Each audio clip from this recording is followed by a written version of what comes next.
I am. Oh, that's a big improvement. I even brushed my hair this morning, but I didn't button my shirt. So let's go live. We are, I think. Okay. So for Senator Rahm's benefit, I think everybody knows this issue very well. This is a successor to, what was it, Sarah, 254 last year or 237, 237, 739? Okay. 739. Anyhow, this has been an issue that I can personally guarantee you has been around for 40 years. The gift that keeps giving, Michael. Yes. Just We are going to do this year. This is the only thing that really, I think that has been standing in our way has been money and money to jumpstart this program, which I'll get into. And I think there's, at least it'll be a priority of mine. I hope for this committee to move some money in the neighborhood of $500,000 or $1 million to get this program off the ground. There's several people, including Josh and Sarah, who can give us a lot of detail, but let me give you the 60-second version. We are trying to all the time improve the number of units in the state of Vermont, but also the quality of units in the state of Vermont. And we have a provision, and you know this well from living in Burlington, where we have code violations that need to be enforced in the city of Burlington. There's a professional unit that deals with code enforcement. Most of the state doesn't have that good fortune, and it's left to town health officers, and it hasn't worked very well out there. So we're trying to professionalize that by giving over the track that we're on, is to give it over to the Division of Fire Safety, because they're familiar with this issue in the context of fire safety, smoke detectors, and some structural issues. So we're in the process of doing that in the city of Burlington, and I think others can tell me, I think at least a handful of other cities, if not more, towns in the state of Vermont, they charge a small fee to landlords to run their inspection program, and we're trying to replicate that there. We've gone through the classic multiple iterations of study groups and councils and blue ribbon commissions, how to come to that. That was in this committee. They came back, they did a great job. They had a fairly unanimous or fairly good consensus on how to proceed. We passed it 2 years ago, and the House couldn't get it over the finish line. So we're going to move forward on a similar bill that we passed out of this committee, and I think pretty unanimously, or close to unanimously, out of the Senate, and try and give it another go. I think I honestly feel optimistic and excited about this. There's so many, as Josh knows, there's so many exciting, and Maura knows, there's so many exciting things happening in housing this year. And this is a small piece, but it's one of those exciting pieces. So may I just add to your introduction, Mr. Chair, which is we're talking about the rental registry. So the other key piece, other than being able to enforce violations, is having them all registered in one place so that we can find out where they are in times of need. And I would just say, Sarah and Maura would probably, and Earhart would remember that 10 years ago, I worked on this in the House. So I think I have some familiarity from a decade ago when we worked on this. So right. Stop there. Yeah. So usually at this point, I would turn over to Josh to frame the issue, but I'm going to turn it over instead to Sarah, because she's been chair and active in this forever from a hands-on perspective, and then give it over to Josh to get the administration's perspective on it. So Sarah, go for it. Thank you. It does sound like obviously everyone knows about it, and Senator Rahm had reminded me that she worked on it more than 10 years ago when I was chair of a study committee then. And then since you left, I got to be chair of yet another study committee about a couple of years ago. The issue hasn't really changed. We've got tons of towns, almost every town has, under state law, the municipal responsibility for being the code enforcer in their jurisdiction. Most of that means a volunteer town health officer. In this day and age, it's just not working. It hasn't worked very well for many years, but you layer on COVID, who's going to get a volunteer to go in and inspect a house? And who just by luck of the draw on the town select board has the expertise to do the inspection. So we've been working hard on updating some of the reporting mechanisms around that, and that passed last year and the year before. We're back here this year really with fundamentally the same bill that we had last year, which has really three components, and I'll talk about two and Josh can talk about one. The fundamental is to move the authority for the enforcement of the rental housing health code, which is really baseline. And in our full report, I put it in there. I encourage you to look at it. It's not a high bar. It's a basic bar that every apartment should follow. And so then the question of the day is, how do we do that? We looked at all variety of different options, but the bottom line came down to, it made the most logical sense to move it within fire safety, who already, on behalf of the state of Vermont, inspects for fire safety violations. They have good staff, they go in the homes, they know structures. And there's actually there's some redundancy and crossover, particularly when you get to things related to plumbing and those kind of things. So they have the expertise, they have the knowledge, they have the systems. What they don't have are the inspectors. So Mike Droscher and Shale Livingston from Health Department did a needs assessment now a year and a half ago to look at what would it take to stand up this program. And again, I think because fire safety's got the systems and the expertise, what they really need is the manpower to get into the apartments. I think Senator Sorokin mentioned, but there's about 6 towns who have active programs. That represents about 25% of the housing. So it's not like nobody's covered, but the other, 3/4 of the housing we need to get covered. Mike DeRochers has estimated that would take at least 5 additional inspectors statewide, which in fact seems modest to me, but I think could fully run a program. And so we looked at, so what are the options? There's the obvious option of an appropriation, but we certainly understand that's not going to happen in this environment. And we looked around to the communities in Vermont who do it. And actually 10 years ago, Keisha, if you remember, we did a very wide regional study on it. And most jurisdictions charge a fee. This is not a unique proposal. The city of Burlington fee is about $110 a unit.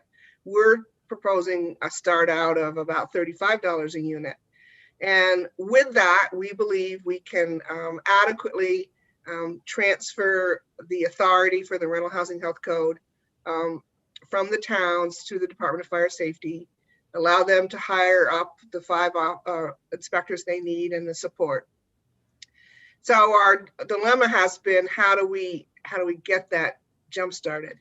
As Senator Clarkson pointed out, one of the things we need desperately in this state, from my opinion, and I've been singing this mantra for a long time, is a rental registry. Again, not uncommon.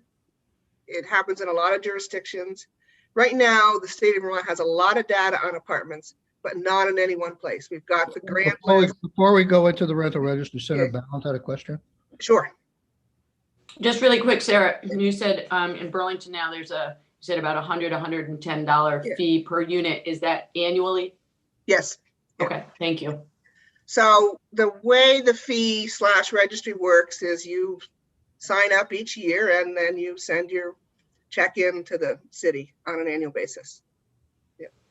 Okay, so you were talking about getting into the registry. Right. So sort of both on a parallel track, but integral to this effort is how do we know where the apartments are? How do we assess the fee? Well, we need a rental registry. And how do we get a rental registry? Again, the state has a lot of data. It's just sort of out there in the cloud. The tax department, through its renter rebate program, has the most significant amount of data. E911 has a lot of data. The Department of Health led rental registry has a lot of data. We've gotten newer data through the COVID rent reimbursement program that was stood up last year. So the proposal is essentially to working with DHCD and the Agency of Digital Services, essentially put that in one place, make it available. And again, this is already public data. So this is not new data. It's taking the data we already own and putting it in one place and making it accessible so that towns and the state know where the housing is and can do what they need, both to stand up the program for the code inspection, but for many other planning reasons. And I'm sure others can, certainly Maura can speak to that. So the proposal we have before you, and we've not changed the budget much, we need about a minimum of $400,000 to do the startup work before we would start collecting fees. And then our proposal after the program would be stood up, which would be, assuming we go in this legislative year, you pass it this year, we would immediately start the work on the registry, which would hopefully be done by the end of this calendar year. And then the program shift would happen at the beginning of 22. So that's sort of it in a nutshell. And I'm happy to answer questions. Senator Brock. Senator Brock. You're muted. You're muted, Senator Brock. Sorry. With respect to the information on the registry, would that be considered public information? Yes, it already is. So the information that the tax department has is already, and this is not confidential to the taxpayer. It's, you know, the name and address of the unit, who owns the unit, and identifying information about that. That is already publicly available. And then the lead registry, which the Department of Health has, is also publicly available, as is the E911 information. If you've ever gone on the E911 mapping thing, they have a big map of your town, and they have little icons on it, like this is single family, this is multifamily, this is a duplex. So again, it would be publicly available because it already is. Okay. So, May I add one caveat, which we are proposing that short-term rentals be included in it, because there's a rental's a rental. There's a lot of crossover, people who rent short-term, long-term. The state does not have an explicit short-term rental program. So I think we were visioning kind of a sub-question about, here's the rental unit, and then do you rent it long-term, do you rent it short-term? That's my only concern, and I think I've raised this before. When we first started talking about this, I think one of our members said, gee, this would be a great opportunity when we had that large hurricane to then begin soliciting people to see if they had any space available. And I frankly was quite concerned about that, because this, to me, offers another avenue for robocallers and other unsolicited vendors to begin annoying people who own rental properties. And this, in my mind, would tend to escalate that problem without any protection. So privacy does concern me. And I appreciate that. My friend gets jealous if I talk. One of the things that, like for instance with Irene, and one of the things that FEMA did was they went town by town to the grand list. So Irene, unfortunately, or fortunately, didn't affect all towns. The most affected towns, they went down to the town clerk's office and got the information anyway. And I appreciate that, but it is publicly available now. And I think, like a lot of things in the world, you can take any list and make it a robocall list. Burlington is available, Barry, St. J, and that is not a complaint that I have heard from landlords in those communities. It's doable, but it would take some work. The robocalls now actually most often just come off the grand list. So if you're being solicited on real estate stuff, town by town, it's probably from your grand list. And I think, you need to make the website, I'm not a web person, such that it's not that easy. One of the sources, and again, Maura can talk about this, that we download lists from now. I mean, VHFA, who has really strong expertise, can get a pretty good list now, but it takes a lot of expertise. Right. This Senator Clarkson? this is sounding like my floor report. Because this was as we know, this was a concern of people's, but this data is publicly available now, and without too much effort, you can identify. But as the person who ran the volunteer response for Woodstock, this was a huge problem, that we had people displaced from their homes, and we had no idea of the accessory dwelling units, the seasonal homes that had caretaker apartments. Tons of space was available. We knew it to put people, and we had no, and there was no power. I mean, anyway, it was just this would have been a huge help if we had been able to access a central registry where we could have just gone boom, boom, boom down, calling and saying, do you have space? Could we put people up?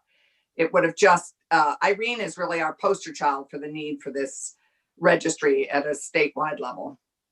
Okay, and we're going to talk a little bit more about the registry. I'm going to turn it over to Jonathan Moore to talk about that. I think we did some stuff legislatively to move that forward a couple of years ago. I don't know the exact status now, but I want to go back to your budget.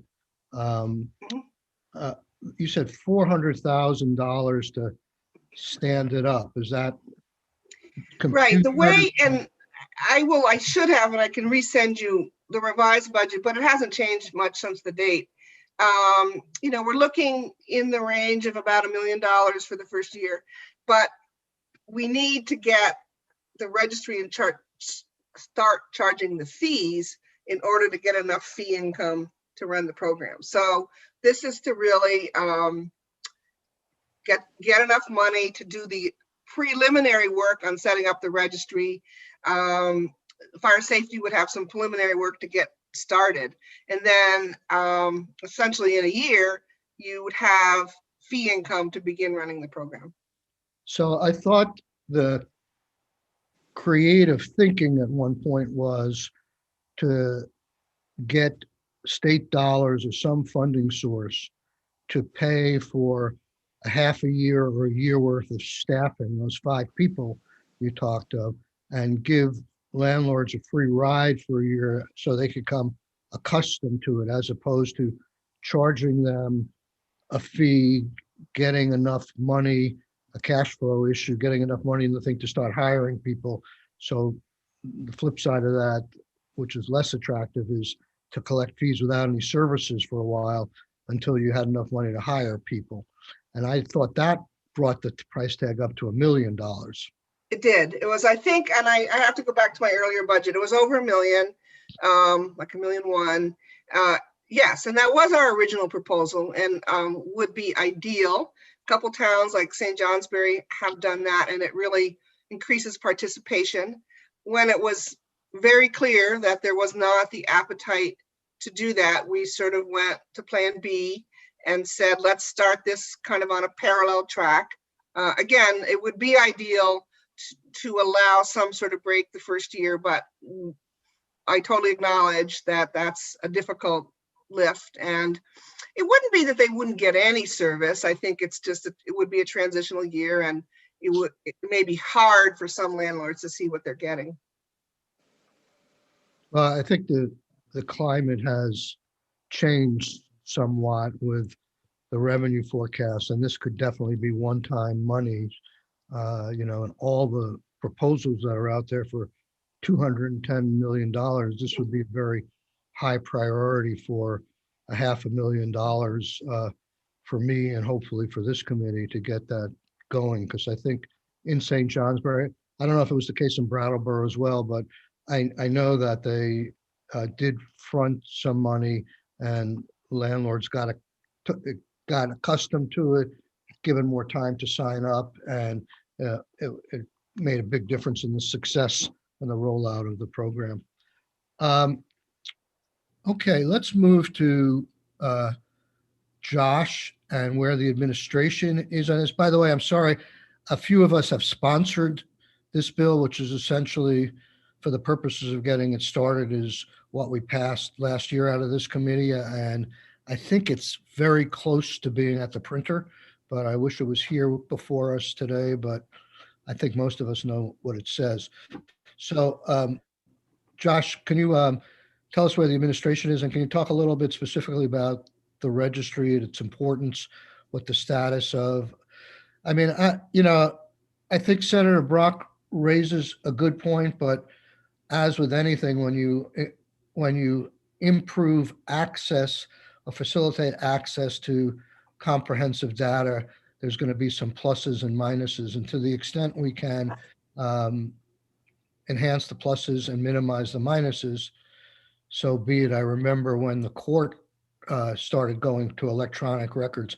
I mean, all that information was public, but you had to go down to the courthouse, you had to open boxes, sort through things and stuff like that, as opposed to going online and putting in a plaintiff's name and up comes the cases that person was involved in. So, in an effort to be transparent, the court system said, we got to go into the 21st century here and not make it physically impossible for people to see public records. So, Josh. Good morning, Josh Hanford, Commissioner Housing Community Development, for the record. I'll kick things off a little bit, and then Sean Gilpin's here, who's been very directly involved in this and been staffing the Rental Housing Advisory Board work over the last couple years. I think a few things have definitely changed over the last few years, which I think are supportive signs for this rental registry. One, the Vermont Landlords Association, that the key industry group for apartment owners is in support of this, in support of a rental registry and moving in this direction. So that's key for us in the administration for, taking, cues from them. Also, you have the Vermont Chamber of Commerce that's in support of this now. They represent the hospitality and lodging industry and feel that the short-term rental aspect of this to be included makes a lot of sense, provides some level playing field for those property owners and the growth of short-term rentals that, don't have some of the same, licensing requirements and scrutiny. So the tourism industry, Commissioner Pelham, has heard that from her industry, that they support this. So those are big changes over the last few years that, bode well for this. Another piece that it changed a lot and adapted, that I've spoken to this over the last few years, that also seems to be on the right path is, support for the VHIP, the Vermont, Housing Investment Program. I said, a few years ago when this first came up, what my biggest concern was, is it's great to have a registry and a code enforcement program, but without resources to address the apartments that have code deficiencies, you could be making the housing problems worse, because now there's an easy way to identify code violators and potentially, displacing residents that is their housing and there isn't the funding to fix it. HUD, has a program, or I guess I should say a prohibition for using our state CDBG dollars to simply use it for a code enforcement program without a corresponding resource to fix the identified code violations. And so I think we're moving in a direction that that's exactly what this does. We not only have a registry, a way to more efficiently identify code violations, but then a source of funding to actually fix what you've identified. Otherwise, you're just creating one problem that makes another one worse potentially. So the one area that I'm not sure exactly where they stand is the Vermont Leagues and Cities and Towns, with the town health officer. I haven't had a conversation recently whether they have full-throated support for this proposal or they are somewhere in between. And that might be something to look into. And then the realities of sort of standing up this rental registry at the department, we have some familiarity with doing this sort of work. We already manage the mobile home park database, which has 78 mobile home park owners that register about 7,500 mobile home lots. And that, essentially occupies nearly a full-time position. That's one of our 2 housing positions in the whole department, Sean and Arthur, who runs the mobile home park program.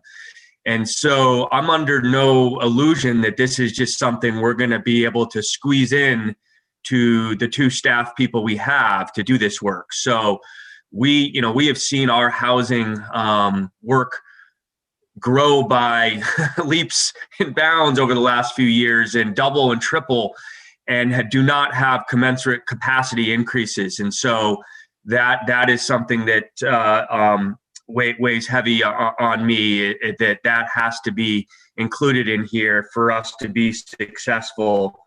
I guess I'll sort of stop there and maybe turn it over to Sean to give a little bit more detail on some of the work we've been doing, particularly around the database, cost estimates. I will say one small bit of positive news.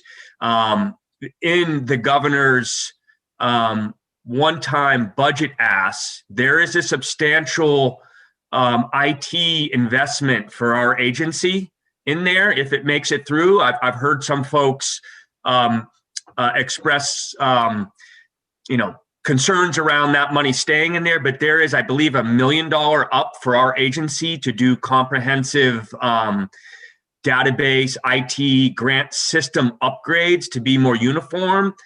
And I would say that I've had conversations that if that makes it to the finish line, and there is a push to this registry piece makes it out, that obviously would be my ask, is to use some of that money to help us stand up this program. So I'll leave it with that and turn it over to Sean. So just to be clear, you're saying the concern you have about staffing at your department, the task you're referring to is having a robust registry, and that would fall on your department to administer. Is that where you're looking for? Correct. It would need a position to monitor this. And, right now the mobile home park registry, when owners don't register, we have to hound them and go, and send letters and, even small claims court and the actual ability for us to enforce non-compliance with that small registry takes a lot of time. And I imagine it would be the same with this, if not even greater, with, tens of thousands of apartment owners that would have to register. And if they don't comply, we have to have a mechanism to go after them and try to get compliance. And that takes time. And in regards to the League of Cities and Towns, my recollection is that they were supportive. I always remember the phrase saying the town health officer is sort of the last person standing at the end of a select board meeting, and they struggle with this as much as anybody. So I would assume that they would be very supportive of this. Okay, Sean, do you have something briefly to add? I guess one of the things I'm looking for is sort of an update of where the registry is. I think we asked the tax department to do something to move us forward of, of collecting data that, or bringing together data that already existed. So I don't know if you can help us with that. Or certainly, thank you, Sean Gilpin with the Department of Housing and Community Development. So just to add a little flavor as well to some of the discussions that have been happening with the Rental Housing Advisory Board, I think it's safe to say that not only is it difficult to just keep a town health officer volunteer, but I'm actually on the town health officer listserv, and the Vermont League of Cities and Towns has certainly in the past voiced at least tepid support for this role. I can speak personally to the folks who are on the THO, as we call them, listserv, and they're at their wits' end and are dropping off like flies, frankly. Moving this over to a professionalized system like the Division of Fire Safety, I think is actually going to be essential. The joke in my old job when I worked for Champlain Valley Office of Economic Opportunity alongside Vermont Tenants was just like you mentioned, Senator Sirotkin, the town health officer is the one who doesn't show up to the select board meeting because they are the one that's put on. And in fact, if a THO is not appointed, it falls to the select board chair. And most towns don't actually realize that, and they are tasked with a whole slew of different things that they need to do, from investigating dog bites to blue-green algae outbreaks to rental housing. So moving at least the portion of that is definitely helpful. On top of that, I actually had a call yesterday from an individual who was reticent about calling his town health officer because it was the brother-in-law of the landlord that he was renting from. And that sort of situation happens all the time throughout Vermont, especially in our small towns. So having a professionalized system would assist with that. And one thing that hasn't been brought up is that we actually, while the information, as Sarah Carpenter mentioned, the information is largely public. You can get it from the grand list. It's not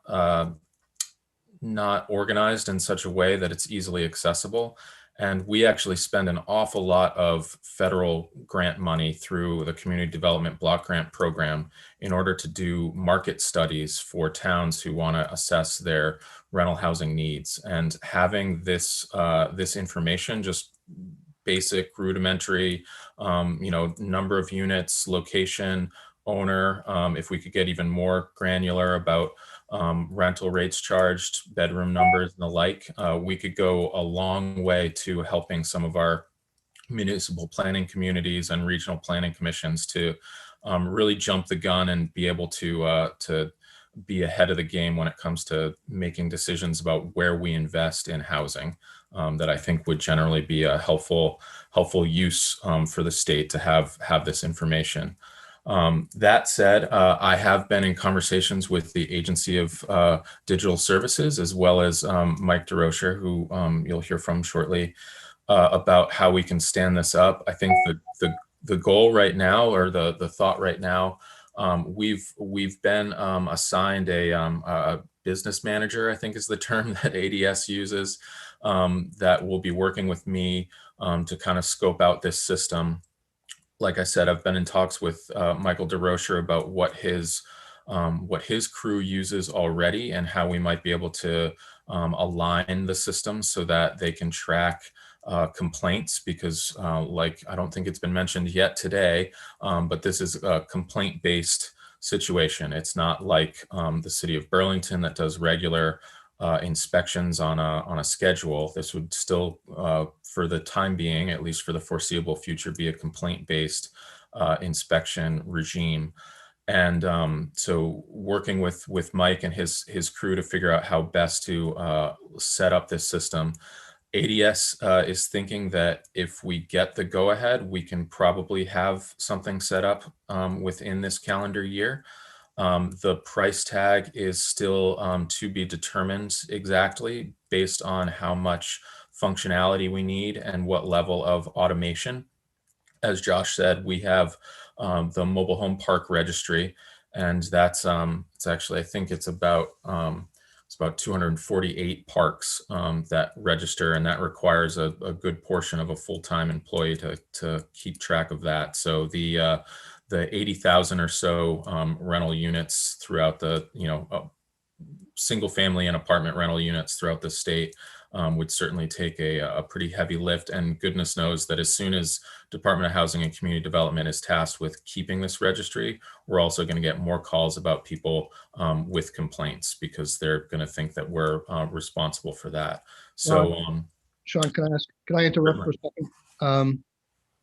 So thank you for all that, and making the point that it's complaint driven. I meant to mention that.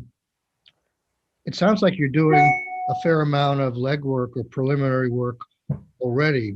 Is that just in anticipation of a bill like this passed and appropriation coming your way, or is that based on something you've already gotten money for or told to do? And Josh, I guess after he answers that, I want to go back. You really never said what the administration's position is on this, especially if we were to go along with the VHIP appropriation request. So to answer that, I'll say that as noted, this has been an issue that's been going on for decades now, and we've been heavily involved in the last 2 years, and we fully expect you folks are going to push forward and have us do this. So that's the rationale for the legwork. We want to be on our toes and not our heels. Okay. Josh, you want to field the $64,000 question? Do I want to? So You're up to it, Josh. what I can say is that, in the House, in House General, our VHIP proposal from the governor this New Year's has been included in their rental registry bill. That's where it's ended up. And we, think that is a good path forward. I think the challenge that I've heard from the administration that still exists, and maybe Michael can speak to this, is the ongoing funding for the 5 positions. And is that going to be a challenge going forward? Is the fee really going to cover it, as well as our staff position ongoing? That's the remaining piece. I don't see trouble with establishing the rental database and tracking this and helping fix code issues from my discussions. And I haven't, unfortunately, had a chance to talk with Michael DeRocha before this meeting to see what he has, been hearing. So is that helpful at all? Marginally. I'm pretty sure we passed, again, I'm a little not remembering the exact number, but I look back at the bill that we passed, I think it was in 2019. It had the registry and the inspection, and the second part of the bill had VHIP in it as well. Different numbers than you're asking for now. And then it sort of withered over in the House. So we haven't decided whether to pair them in legislation or whether to let VHIP go on its own in the budget. But I think there is a good marriage there. But it's certainly going to be my position that we don't just get one and not the other. So, okay. So we were going to go back to Senator Clarkson. Oh, back to the future. I guess I have a couple questions for Sean. The one question is, we know we have roughly 80,000 rental units. How many landlords does that translate to? That would be a great question that we could answer if we had a registry. Otherwise, we don't actually know how many landlords that is. I could probably dive into some of the data from the Rental Housing Stabilization Program and sort of extrapolate. I imagine it's probably a majority of. I think it's important to point out that a majority of our private property owners own fewer than 5 units. So it's probably substantially similar. There's not a whole lot of really big institutional landlords in the state. Well, I mean, do we even have the information to be able to say X number of units are publicly owned, like owned by the Vermont State Housing Authority versus, or our local housing authorities versus private landlords? I mean, do we have a notion of that? We do. Yeah, Sarah. that we know, and Yeah. Sarah or Maura can correct me if I'm wrong, but I think it's somewhere in the realm of 13,500 or so units that are sort of quote unquote publicly owned or otherwise touched by an ongoing public subsidy. Right. Okay. And then the other question I have is, because I know this conversation has been so robust for so many years, and there have been so many increasingly problematic challenges for local town health officers, that many of them have migrated already to the fire chief or to somebody who is less intimidated by the challenging interpersonal relationships that can often face them as they go into, as they even think about going to visit a property that has so many challenges. So by the time they get to these town health officers, they're often like hugely problematic. So do we know that conversation, my guess, has been going on that town health officer website listserv for a while. Do we have any notion of how many of those health officer positions have migrated to either a professional or a semi-professional person like the fire chief in town? Sometimes they're volunteers, sometimes they're paid. I mean, it has in Woodstock. So I'm just curious if it has elsewhere. Yeah, Mike DeRocher can answer how many memorandum of understanding they have with municipalities that the Division of Fire Safety actually covers the role there, or rather has an agreement with the municipality that they have the authority to carry out those things. I want to say it's about a dozen or a dozen to 15 municipalities in the state that have some sort of memoranda. During the time that since 2018, when the Rental Housing Advisory Board was first created, we've actually seen both Brattleboro and St. Johnsbury move to a more professionalized code enforcement system. So that is a trend that's happening. It's a clear need in some of these places, but I think it's the resource constraints, mean that a lot of more rural areas don't have that option unless they try to create some sort of district and have a regional approach, and there just isn't the resources for it. Right. Right. I don't think we have a memorandum of understanding. We just have gone from a volunteer person running it to a person who's, an employee of the town running it. He runs on the ballot. I mean, he runs to be the town health officer. He hasn't delegated that to the department. He's doing it himself. Yeah, so there may be an additional few municipalities like Woodstock that have done that. It's pretty rare. In most cases, it's at best the town health officer gets a stipend, or maybe gets mileage covered. But in most cases, it's a good-hearted volunteer. Right. Well, yeah. Thanks. Keisha has a question, Michael. Sorry, Keisha. I was trying to dig up the last bill, but I'm not going to try right now because I feel like there's a lot of conversions. So, I can find it. Oh, thank you. Is the short-term rental and I don't know if it was in the last bill trying to define short-term rental, is that defined as renting for less than 28 days? 30 days. Yeah, it's at 30 days. If somebody stays in a single unit for rental for on the 31st day, they become quote unquote a long-term tenant, and that's not they relinquish their transient tenant status, to use the term that's in the law.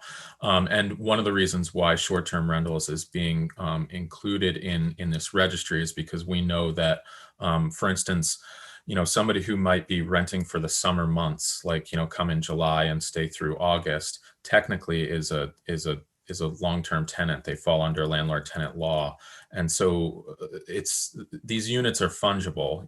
Just like the money that's paid for them, they kind of can transition. I might rent something out for 6 months, and then for a couple weeks at a time, while I'm transitioning or what have you. So there's really it's a very fuzzy line between sort of short-term rental and quote unquote long-term rental. Yeah. So, I mean, full disclosure, I have a guest house. I mostly rent to medical professionals. And, I just want to be able to posit out there that, if you're just because you're on Airbnb doesn't mean you do short-term rentals. A lot of people do 3-month rentals now through Airbnb. And so, maybe similar to Senator Brock's concern, I think a lot of people in the court of public opinion can say, why isn't this person opening up their home? Why aren't they doing this? They're on Airbnb or they have a short-term rental. I would, not just for my own situation, but for a lot of folks in that boat where they're on Furnish Finder and Craigslist and Airbnb and a lot of places to get medium-term tenants, people who stay for 3 to 6 months, which is a huge need in areas near institutions like hospitals and universities and colleges. I would almost say maybe if you do less than 30 days total of short-term rental, then you're kind of exempt from the short-term rental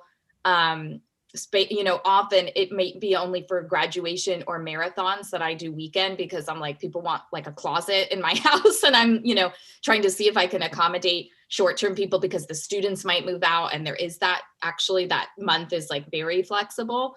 So I'm just thinking of a lot of people who mostly want to do 3 to 6 month rentals, but, might have a few weekends when there's a festival in their town or something that they want to be able to do the short-term piece when they have transition. So there's like a bigger population than we realize who try to do medium-term rental to accommodate a lot of the hospital and university needs. Yeah, and I think the way that the proposal is structured or has been structured in the past would be, the $35 fee would be an annual fee if you rent out at all, and then it doesn't make a difference whether most of you could rent for 10 months out of the year and then do weekends for the other 2 months, and you'd still fall under the same.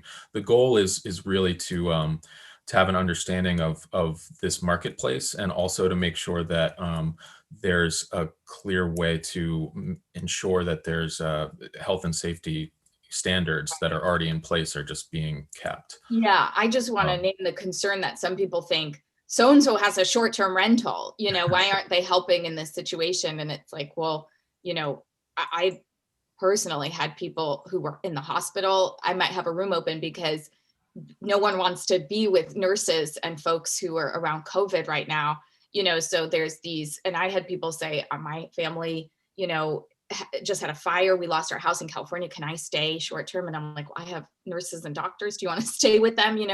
So I think it gets sensitive to put someone on a short-term rental list if they do medium-term rental. So I just want to make sure it's defined really clearly what we mean. Yeah, and I think the goal is to not actually define it, just rental is a rental. Okay, so we're adding short-term rentals, but we're not saying these are the short-term rentals, these are the long-term rentals. Correct. Got it. Okay. I'm sure Burlington will want to do something different, but that's a different story. That's up to them. So, point of information, it was S-163. And as you'll recall, the article was, as the Senate debated this, was House of Landlords. Okay. Right. And we had a lot of landlords in the Senate chamber. Yes. And we did, Senator Rahm, work on a short-term rental bill and passed it a few years ago. And it's not like they are totally unknown to us. They are theoretically all required to get a tax ID number. And there's another instance where data is out there, but is not necessarily collected in the same place. This might be a good segue to Maura. I remember Maura was always telling us she had a report coming due just as we were adjourning. So,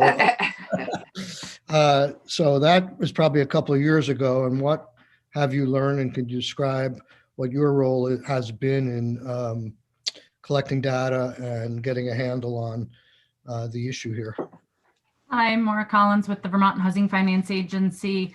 Yes, VHFA has worked in support of this for many years. Let's not ever forget the connection between Sarah Carpenter and VHFA, being our fearless leader for 20 years. And so it is definitely something that we are in support of. That said, pitching a bit of cleanup here after so many smart people have testified, and had to cross out much of my testimony because it's already been covered. But just to reinforce what you've already heard, Sarah mentioned that VHFA has taken the publicly available data already, and we created this database as a part of that study you're referencing, Senator Sirotkin, of the housing needs assessment. And to reinforce what Sean said, that was paid for by dollars that otherwise could have gone to housing, but instead we are required by HUD every 5 years to look at the housing needs in the state. And as such, we needed to understand what the rental housing needs were and where the rental housing was. And so we took some of those federal dollars that could have gone to housing, and instead we put them into this. And that's going to continue to need to happen every 5 years because HUD requires these studies. And if we had an ongoing database where we didn't have to freshly pull the data from so many sources, and oh, this data source has actually changed since the last time we pulled it, so now we got to change all the coding of the databases, it would be much more efficient if we just had a steady stream of information. And those kinds of steady streams of information are the kinds of sources that we use on the Housing Data website, where we don't publish everyone's name, address, and rental income or anything like that, but we do use that data to provide aggregate information to communities who are doing the kinds of needs assessments that Sean referenced. VHFA has a strong commitment to encouraging housing commissions in the state.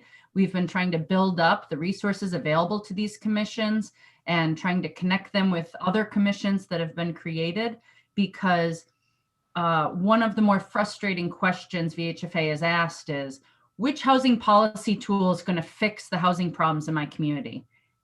And I don't have an answer for that. None of us have an answer for them, because it depends on the community. What Sarah's doing at the City Council for Burlington, what they're working on is so different than what I know Senator Ballant's been following going on in Brattleboro. And it's tremendously different than what Franklin County is looking at to solve their housing needs. The housing markets are different. And so the policy tools have to be different. And we know that the housing markets are different. We're in the know. We can say things like Brattleboro and Burlington and how they're different than Barre and Bennington. And we know what we mean, but we need the data to make sure that everyone's on the same page about this, and data is important to make sure that our anecdotal biases are not getting in the way of true analysis. So some of the benefits of a registry would be efficient state time and resources to create and keep a database and not continually pulling the information, like I said. We've talked about during emergencies, this could be a resource. For Tropical Storm Irene, we could have rehoused displaced Vermonters, as Senator Clarkson mentioned, and that was a real need at that time. During COVID, we could have gotten resources to landlords who were negatively impacted by the economic recession. It would have been so much easier and better. We could have served landlords better if we could have virtually reached out to them over email, sent them a mailing, as opposed to having to advertise through Front Porch Forum in hopes that maybe they saw that posting and learned that there were money available to them. There's also changing state statutes. This could be a tool for communication to protect landlords so that they know what's expected of them. They want to do the right thing. They want to be following all the rules. It is difficult when we keep changing the rules on them, and then we don't have a way of communicating that to them except through hoping that they read a Didiger article about politics and the legislature, which I'm sorry, not all of it. I read it, all of them, but not all the landlords are going to read every article about what the legislature is doing.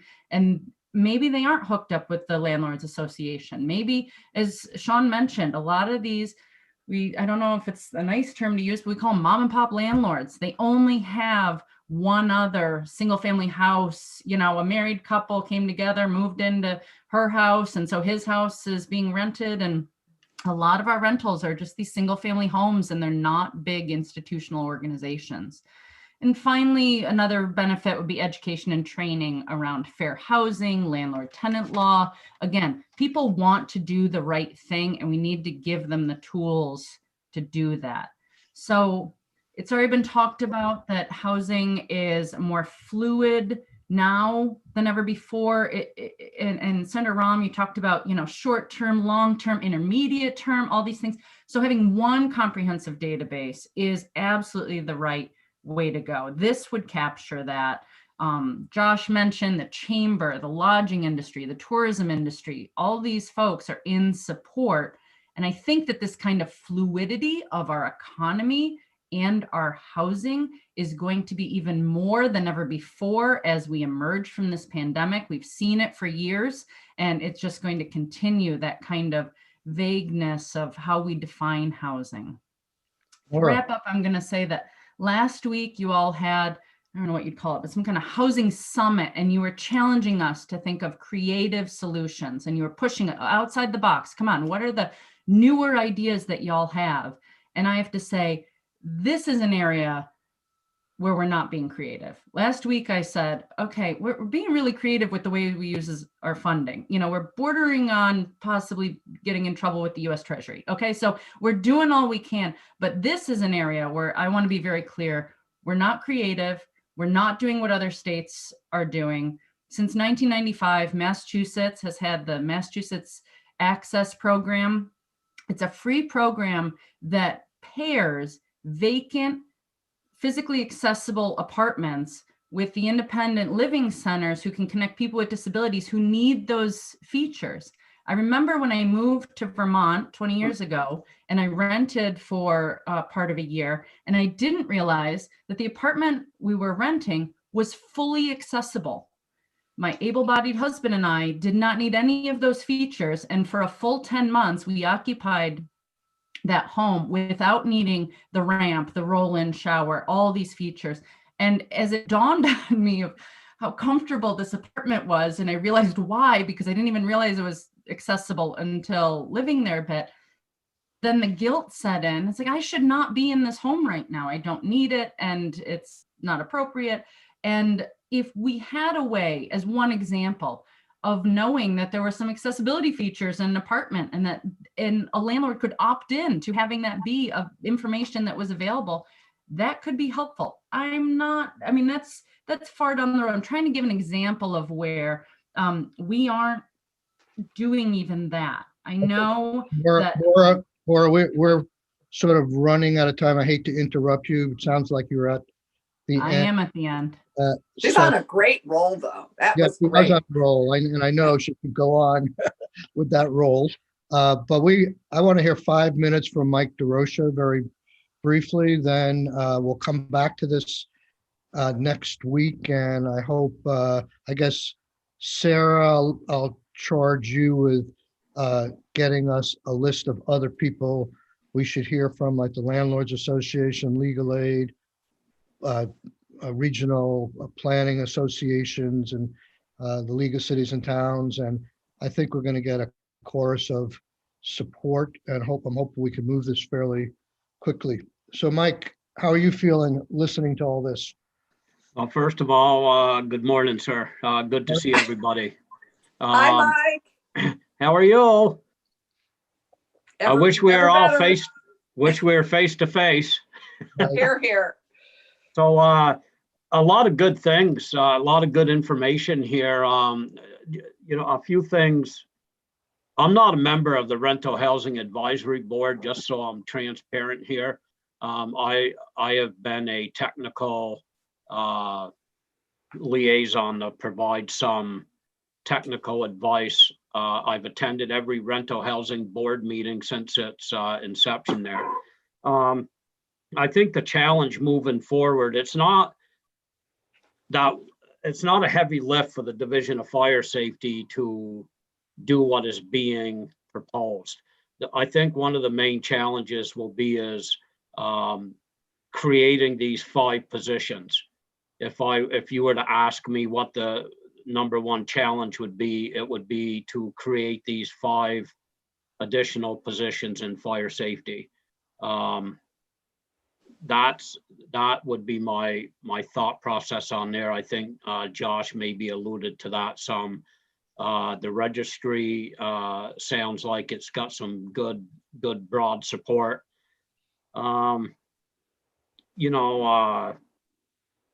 The Division of Fire Safety is also involved in a lot of other stuff outside the Rental Housing Advisory Board discussions, and we're being pulled in a number of different directions. I only mention that because when we look at the big picture here, our budget's not doing very well. Plan review revenue's been down. And so we're trying to right now really manage our budget under some very tough times right now. And, we have a major priority in permitting. It's just where we are, to keep jobs going and get the permits out in a timely manner has become a very high priority over the past couple of years. I presented a report on how we can professionalize this. We could do an outstanding job with it. We have the complete infrastructure to do it. I certainly agree with the Rental Housing Advisory Board that if this goes forward, fire safety is the best place to house it. I think that putting all should this go forward with the positions, I totally agree with Sean that we should work together on including any of the complaint-based inspection data, make that part of this registry, so that it's just another data point that you have in the system that you can extract good information from. So I know you're tight on time, but I'll answer any questions you have. Mike, would you just remind us how many you currently have in the department doing inspections? I don't know off the top of my head. I'm sorry. There's approximately 25 full-time inspectors right now that are out in the field. Some of them serve on special operational teams. So that's a pretty good figure. We typically have one central plan reviewer in each of our district offices. We're currently down 3 positions right now. One of them is pretty much because of budgetary issues. We're trying to hold that position vacant right now. And we've distributed some workloads, and then the other 2 positions became vacant due to some promotions, and we're in the process of seeking permission to fill those positions, and I anticipate those will be filled. So we do promote the municipal inspection agreements. Your good friend David Green was an outstanding employee with our division for years. Those are the types of municipalities where we want to get agreements with, because you have trained, qualified people that would do an outstanding job to do that. So I have been in consult, as you know, speaking with David on this. Yeah. Well. Okay. Well, thank you, Mike. Good hearing this morning. We will schedule this again for next week, have some more witnesses. As I said, I'm hopeful that we could advance this. It may have to go to a couple of more committees along the way, and we'll have to make a decision about the VHIP program as to whether to include that in the bill. So stay tuned. It's now 9:35. Why don't we reconvene at 9:45? We're going to be dealing with UI. I think our priority at this point is the data breach more than S10, but we'll see if we can do both chew gum and walk at the same time. So see you all in 10 minutes. Thank you. Thank Thank you. you, everybody. Good to Thank see you. everyone. Thank you. Bye.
Hi, Michael.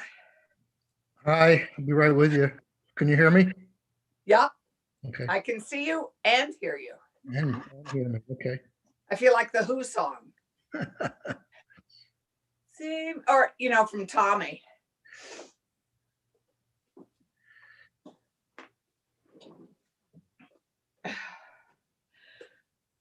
Whew, that was good.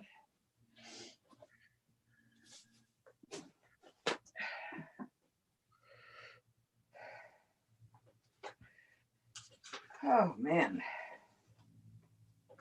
Mr. Chair, just so you're aware, before we go on record, Cameron is available for the time we have scheduled, the 45 minutes, but he's also leading our incident response for 1099 issues. So if we go over, he may need to jump off the line. So I just wanted to give you a heads up. Understood. Thank you. Yep. Thank you, Michael. It's good to see you. We've been thinking lots about you, as you know.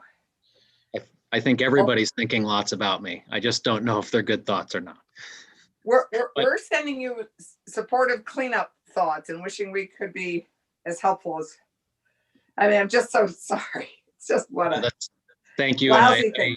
I obviously appreciate the support and the support of the committee as a whole. So thank you very much. Okay, so let's, it's 9:45. I'm just looking around. Senator Rahm's with us, Senator Brock's with us. We don't have Senator Ballant. We are live. Okay, Nathan, were we live all during that interim period as well? Yes, Yeah. we were. Should we, my guess is that there may be sidebar conversations in the future. When we take our 10-minute breaks, is there a way to go offline and then come back online? There are. Yes, Senator. I can do that from now on. Okay, yeah, let's do that as a default because things tend to digress during the bathroom breaks.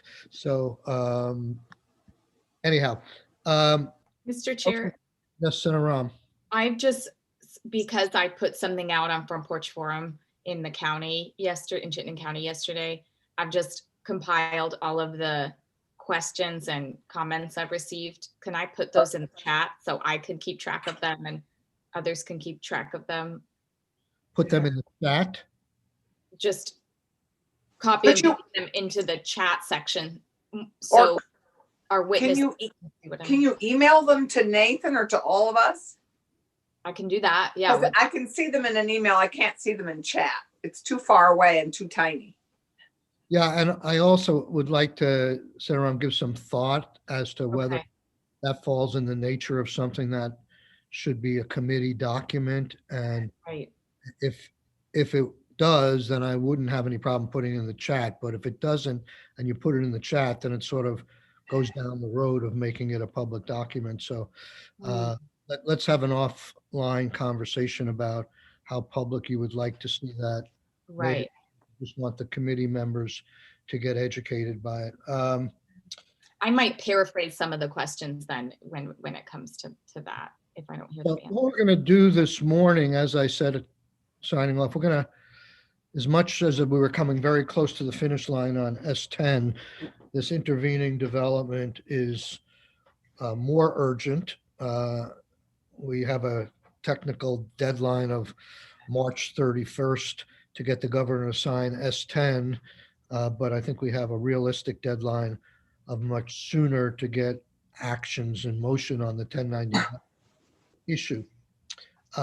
Yesterday, because of the newness, Commissioner, of the issue, I think at least I was more focused on how we were going to correct the problem in terms of getting the right 1099s out and avoiding confusion with the claimants who got these things.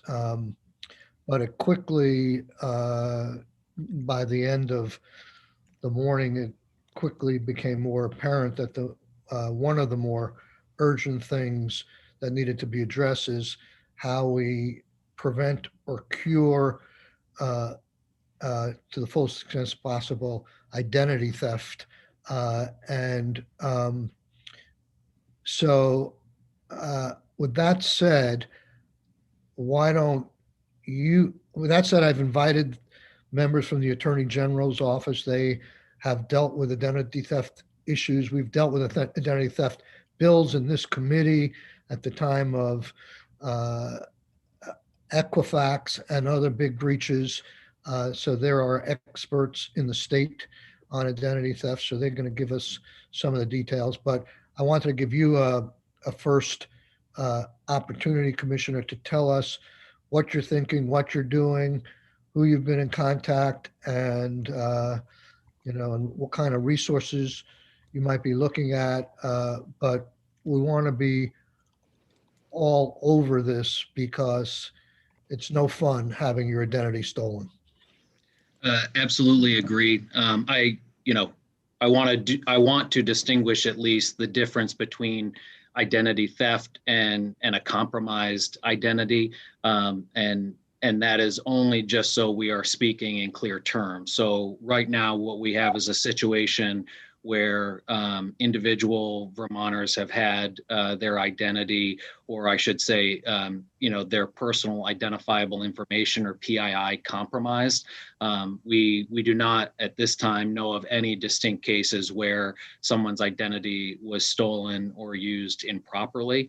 That being said, it doesn't remove the significance of the situation we're in. So just to recap, we had a number of 1099s that went out the door late last week, and found out on Monday that there had been a processing issue in the transfer of the data from the mainframe system and our other systems for managing the benefit programs to when the 1099s were printed and then eventually mailed. And we're working to identify, where that failure occurred in the process. But essentially, what ended up happening is a series of social security numbers, and in some cases, corresponding names, ended up being mailed to someone other than the person whose name or social security number was on the document. We are narrowing that population as we speak. Can I have a clarifying question? Yes, ma'am. It might just be semantics, but I think I just heard you say their name or social security number. Do you have reason to believe that in all the documents, it would have been the same person's name and social security number? So we have cases where the name and the social are not corresponding and do not match, and we have names and social situations where the name and the social do match. So we have both. Again, it looks like it was likely a human error or manual error in the way the file was eventually sorted, maybe for printing or mailing purposes. I don't know right now, but it looks like the way the file was sorted, caused the information to be shuffled within the file, which then got printed and mailed. So we've got a number of different actions going on, and I see Senator Brock has his hand up. Senator Brock. Just a brief question. When you say the information may have been sorted improperly during a transfer, was this something in which data was transferred from the mainframe to an Excel spreadsheet and then processed from?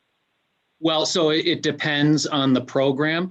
The VSTS program and the LWA program were managed outside of the mainframe. So some of those records come from a spreadsheet that was already being kept for purposes of managing those programs. We did have to validate and cross-check that against mainframe data.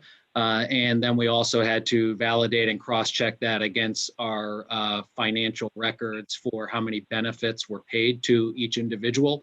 So there was, it's likely, and I don't want to speak in concrete because I just don't know the answer yet, but it's likely it was some type of Excel spreadsheet that was then used for printing purposes that then got shuffled.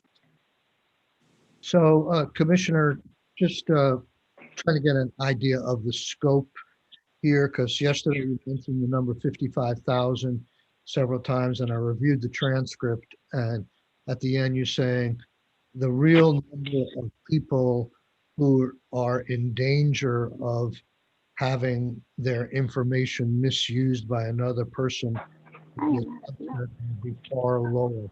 Maybe I misunderstood that, but are we dealing with, in terms of, I mean, we don't know what the cure is yet, but to deal with the really people who are threatened with having their social security and name given to a third citizen's hands, what is that number?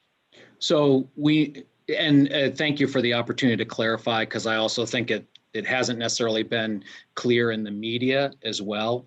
So in total, and this includes the PUA program, the LWA program, the VSTS program, and the $1,200 prepay program. In total of those 4 programs that were mailed, that represents about 75 to 80,000 1099 documents, not people, but documents. So we are working to identify, of that total population, how many unique individuals does that represent? To date, the only errors that have been reported to us are on 2 of those 4 mailings, and that is the LWA mailing and the Vermont short-term supplemental benefit mailing. So between those 2 mailings, that actually takes the 80,000 1099 and drops it down. And we do know that in those 2 mailings, that the total impacted population is roughly 44,800.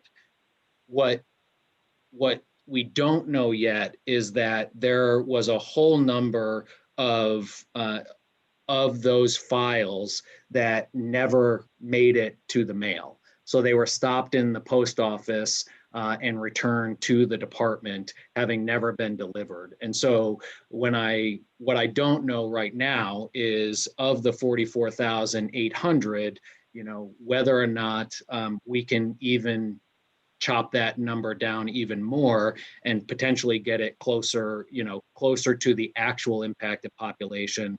And so what we're working to do is get a handle on whether or not there are people in that file that never made it out the door. And are those 44,800,000 people or documents? The 44,800 are people. Okay. Okay. And I think just I would just say from a security and being overly sensitive and cautious in this scenario, I mean, we are likely looking at the 44,800 as the total potential impacted population, and that's the population we will be working with going forward. And then I think we will also be looking to see whether or not there are opportunities based on the mail that was returned where we can actually remove people from that 44,800. So my final question on the numbers here, let's assume the 44,000 gets cut in half to 22,000 because half of them didn't get mailed and get sent back to you from the post office.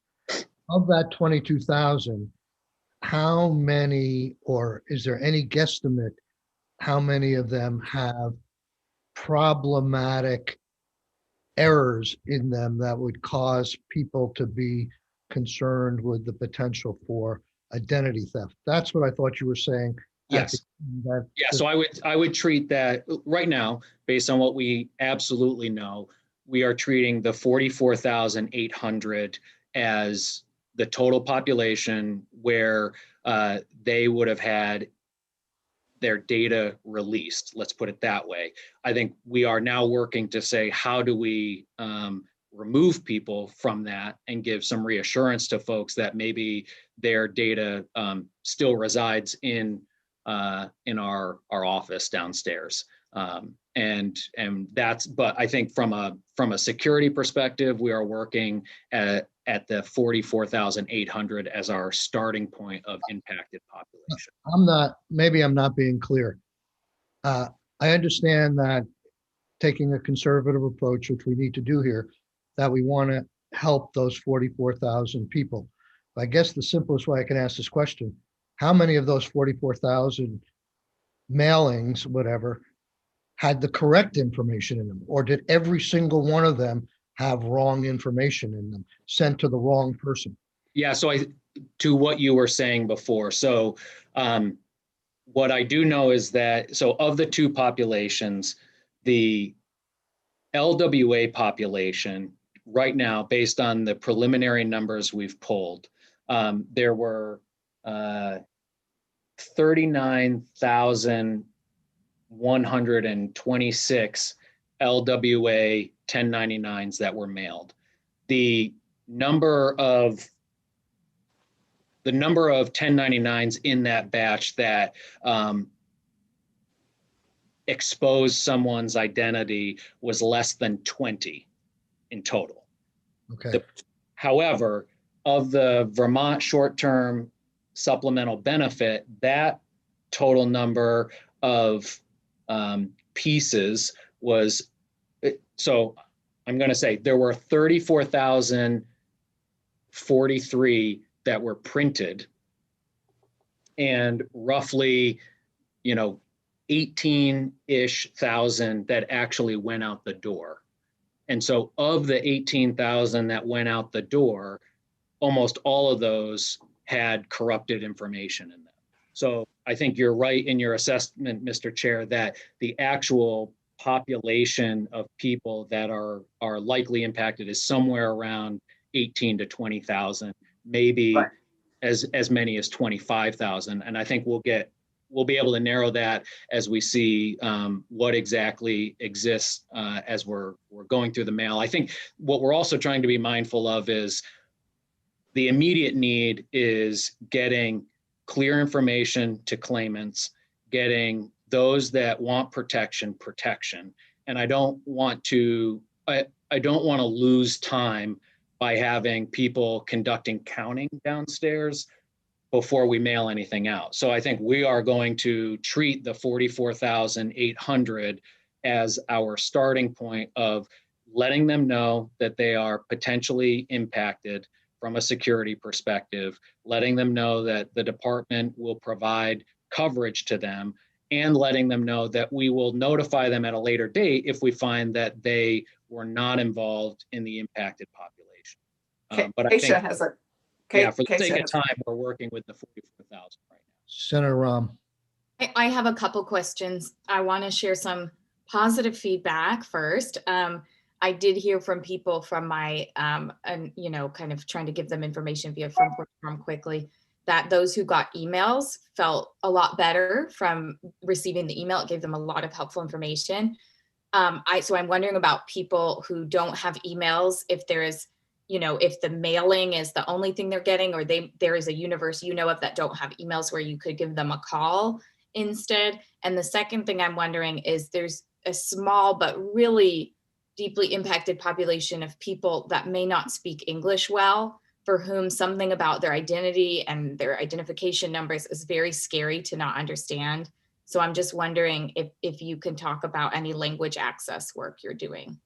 So most of the population has emails because they had to use an email address to file for benefits. There are cases where someone may have already had an open claim before our online application went live at the start of the pandemic.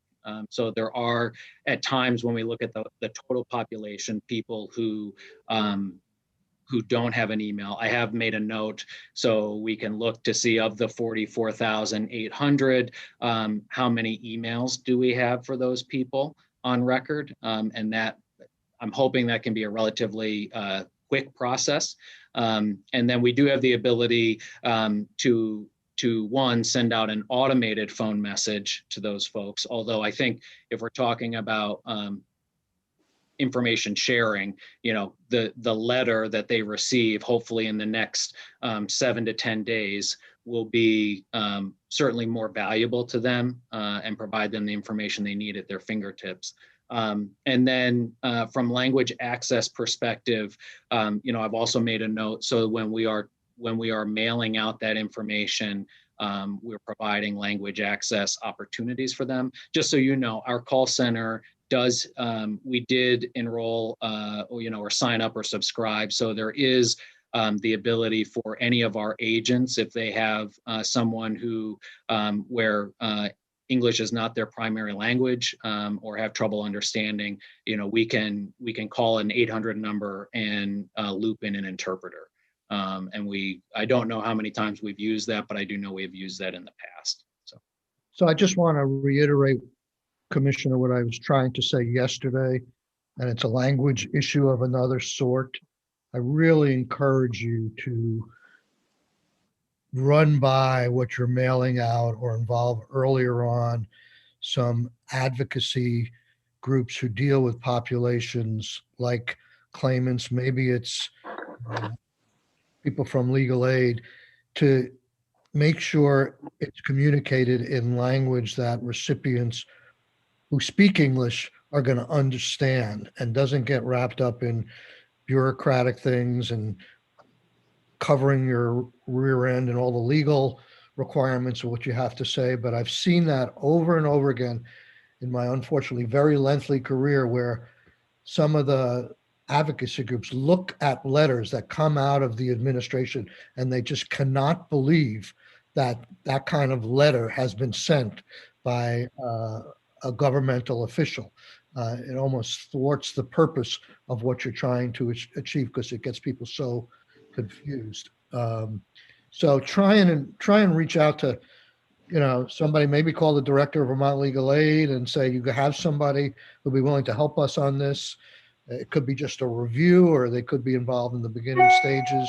But I think it will go a long way towards advancing what you're trying to do here. Anyhow, enough said. So to your question, Mr. Chair, just so folks know, there are three major components in this response plan. One is recapturing the 1099s that went out. Just so you know, I even got an email today. We got roughly 2,000 pieces of mail today already, of either ones that made it to various post offices but never made it to the recipient. And so the post office caught it and are now sending it back to the department. Or we've had individuals who literally went out of their way to say, this isn't me, and returned it to the department already. So that's good news. That hopefully that will continue over the coming days as we still send out information to folks. And then the second, but I say second, but it's happening simultaneously, is the piece around the exposure of identities. So we are working on drafting that. We have been in touch regularly over the past 2 or 3 days with the Attorney General's office, including this morning, on a call with our general counsel, who is here, Dirk Anderson, and myself. So we are working closely with them to make sure we're complying, and also focused on consumer protection processes and rights and responsibilities. And I know they're here today, and appreciate their support that they've given us so far. And then the third is obviously the mailing of the new 1099 to individuals, which will likely happen later this month. I think we're trying to make sure that people get clear messaging about returning the faulty 1099 before we start issuing them a new 1099. So there is no confusion about which one they need to return. We're also taking every opportunity to remind folks that we're only talking about 1099s that came from the Department of Labor that were received at the start of this week. And I say that because there are many other agencies and departments that will be issuing 1099s in the coming weeks. And so, they should be focused only on the 1099s that came from the Department of Labor and that were received during the week of the 1st. And those are the ones that we're needing returned. Yeah, and on your communication, Michael, you've improved the website so that when you go to the website now, it says right away at the top, 1099 improper mailing and data incident updates. So that's an improvement over yesterday. So good work on that. Yeah, and that came from obviously conversations and an email from Senator Sorokin. Nice work. Good teamwork. Yeah, we immediately turned around and made sure we made that Yeah, promise. that needed an improvement. Senator Brock? Commissioner, I know that the immediate focus is, as it ought to be, on remediating the problem and getting back to where we ought to be.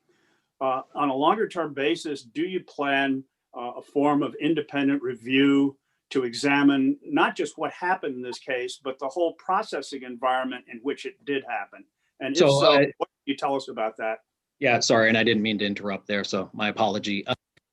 Yes, twofold. One is having an independent review or audit done of what occurred, so the incident itself. And so that is the plan. And I already know, whether it's from the public or obviously from other legislators, there's an interest there. So I would just let people know that that is already something we are planning to do.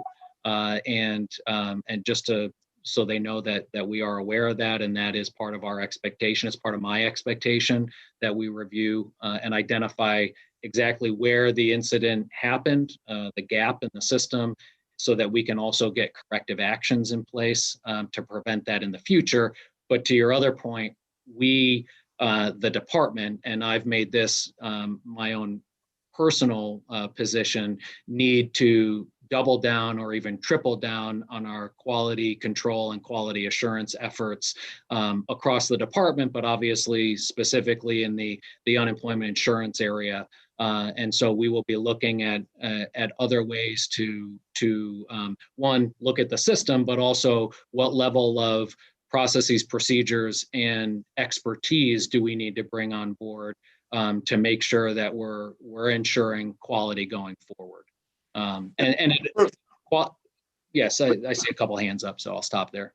Senator Clarkson. Well, clearly, one of the issues that it appears to perhaps be partially at fault here is the transmission of data from a mainframe to an Excel spreadsheet that's then manipulated, and that probably is one of the top, if not the top, causes of failures that folks see in audits, financial audits, for example. It's a real danger signal.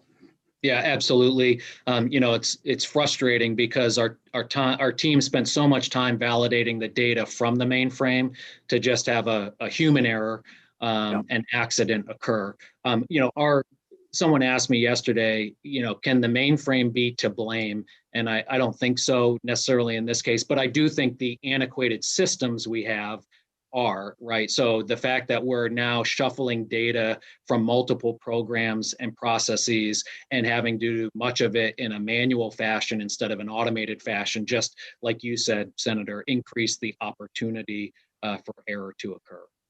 Well, there's good news and bad news in that. And the bad news is that there are other departments in state government with antiquated systems who are doing exactly what you're doing. And so one of the lessons perhaps for all of us is there is a likelihood that something like this is going to happen again somewhere else in state government unless we get our act together. Yeah, the risk is there, and certainly, we need to double down on that. I will say, I'll put a plug out there or a shout out. We immediately had a call from our colleagues in Connecticut, in the UI division, and they actually went through something very similar back in, I think, 2013. So they essentially gave us their playbook, if you will, for how they responded and then what they did to ensure going forward that it didn't happen again. So, I will give a plug to our folks there. Appreciate their active reaching out to us and saying, how can we help? Senator Romm. I'm trying to sort of paraphrase some questions I've received. One being, there are people asking about whether or not they should download something online. Are they able? You have a service where people can get their 1099-G online instead of mailed to them, and is that not compromised? Is that a better place for them to look? And are they?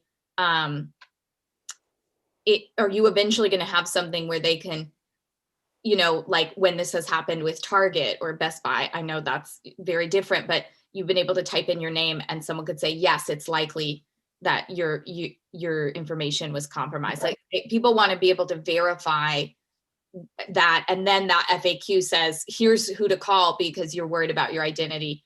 Here's our free service for you because of that concern. Do you think it's gonna, and plus when I ask that, I'm also wondering as budget adjustment goes through the legislature, if this requires some kind of emergency appropriation to really get this right and make sure people are safe, because this is just the last thing people need right now. Yeah. So to that question, I may ask Cameron to answer the question about accessing their 1099 online. I don't know if we've actually put them online yet. But if they are, I would say that the data that they would be accessing online is not obviously the same file that got printed. And so the information in the systems was accurate, although we're also talking about two programs that don't currently exist in our mainframe. So they are likely what they would be accessing if they went into our mainframe or through the Salesforce application, or actually the unemployment insurance, the regular UI 1099, which actually hasn't been mailed yet, or the PUA 1099, which while we were asking everybody to return all 1099s, right now we have no reports that there were actually any issues with the PUA 1099s that got mailed. But instead of having to force someone to try to figure out which one is which, we're just going to have them return all of them and collect them. But Cameron, if you want to speak to that, and then I can speak to the other part there. Just very quickly, Senator Ram, I will validate what the commissioner just said. We do take the 1099s for the regular UI program and we make those accessible through our traditional claimant portal. We had not yet done that. So I believe if they go into their claimant portal at this point in time, they would actually be able to access their previous 1099 from a prior year if they had one. But there is no indication at this point that our traditional UI 1099s were incorrect. And as the commissioner mentioned, we haven't yet mailed those. And the same thing with the PUA. There's no indication at this point through our investigation that the PUA 1099s are incorrect. So I would say that. But you're saying online they can't get 2020 1099. For the regular UI, not yet. We have not uploaded those files into the claimant portal. But they shouldn't be concerned about pulling information from the web, from our claimant portal or from the PUA portal, because what they would be pulling would be 1099s that we, in our investigation, have not determined they are inaccurate. Okay. What we limited to the inaccuracies, as the commissioners mentioned, are the LWA and the Vermont short-term supplemental program. And unfortunately, those we will not be putting online to be able to download at this point in time. At least at a minimum until we're able to resolve these outstanding issues. But we didn't at the time have any indication of putting those online. So I just want to reassure people, your constituents, that if they're grabbing information online, it would be accurate.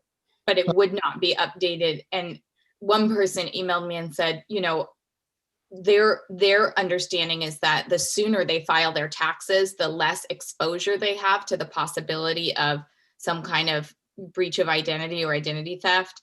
I don't know if you think there's something to that, getting their information to them sooner helps them file their taxes sooner and avoid some kind of issue that they might have. I don't think so. I would obviously kind of probably refer that question to maybe the AG's office or somebody in the state with better expertise. I'm not aware of anything filing sooner is going to somehow protect them in a situation like this. We do have to upload our 1099 files to the state tax department and to the IRS. One thing we've tried to assure individuals is we have not done that yet. The deadline for that is later than the date to mail 1099s. So try to reassure individuals that we have not uploaded incorrect information to either the state tax department or the IRS. We will ensure that that information is accurate when it gets uploaded. So, Commissioner, I'm going to ask you for a favor here. there's so much information being shared here so rapidly. I would like if you could maybe in a 1 or 2 page memo, layout, bullet points or whatever, the action plan as of today, knowing it's subject to change and that you could periodically update it. But it's really hard to stay abreast of what's going on. I think we have a need and a right to know what's going on. So if you could prepare a memo to us of where you're going at this point. I'm less concerned about all the history, but the history obviously will play in. And secondly, I want to move on because we're going to move on to the AG, but what is the action plan in terms of people's concern that their identity may be compromised? And what are we telling people today, and what could they look forward to in the future to help allay their fears and also provide protection against bad things happening going forward? Yeah, thank you, Senator. And I'm just pulling up, I believe it was in our weekly update to the legislature, but I just want to pull it up. So as you know, folks received an email last night if they were in any of those 4 populations. And at the bottom, it did identify, next steps and actions that they could take immediately to protect themselves against identity theft. Whether it's the recommendation to obviously monitor their various accounts, credit cards, financial statements, and so on. But it also gave contact information for the 3 major credit bureaus to be able to, add an alert or a freeze to their credit report. It also provided them 2 federal locations online, one identitytheft.gov, which comes out of the Federal Trade Commission for reporting cases of identity theft, and then USA.gov, which actually provides a series of tips for protecting your identity. So that went out yesterday.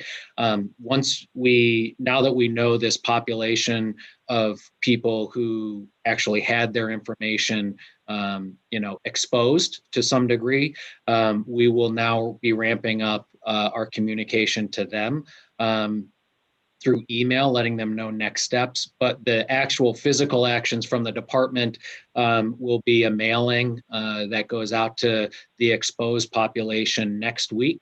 And in that mailing, it will give them instructions. And my understanding is our general counsel will be working with the AG's office on appropriate language as well.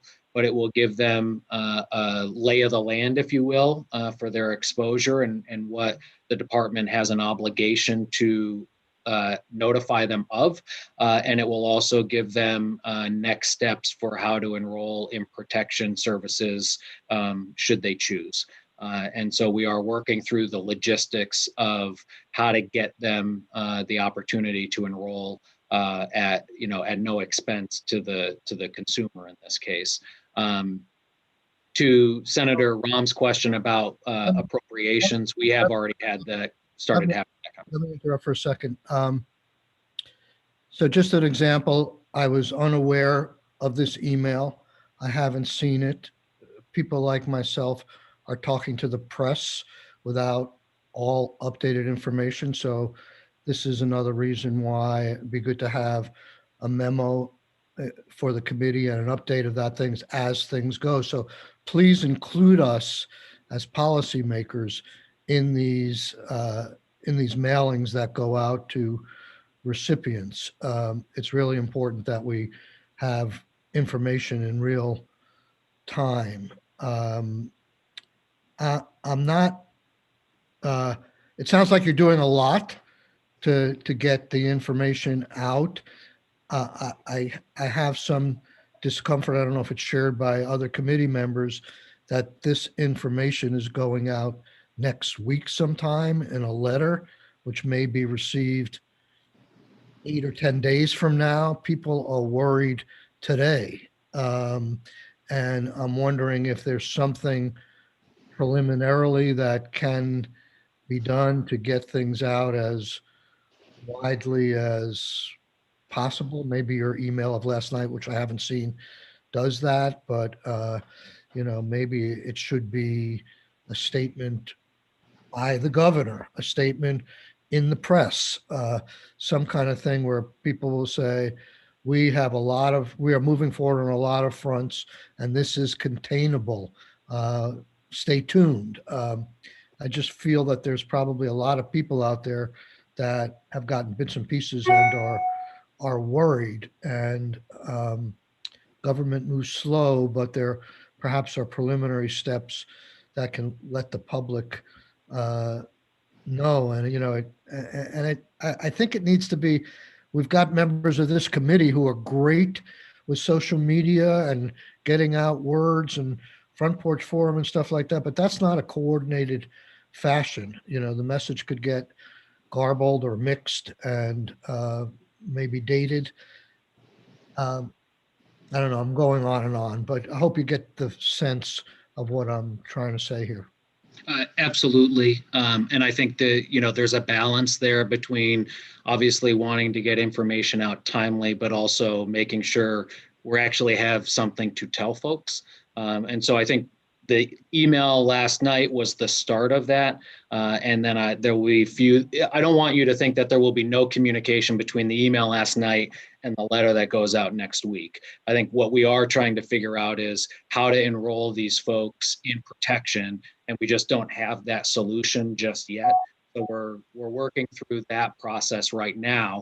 But I would even say when the physical mailing goes out, there's absolutely no reason we can't email those folks at the same time to let them know the same information in a more timely fashion, right? So even if we mail it on Monday, we may email them on Monday so they have it immediately. They may get the letter later in the week. But there's some logistical things we're trying to figure out in terms of actually what do we want to tell them to do.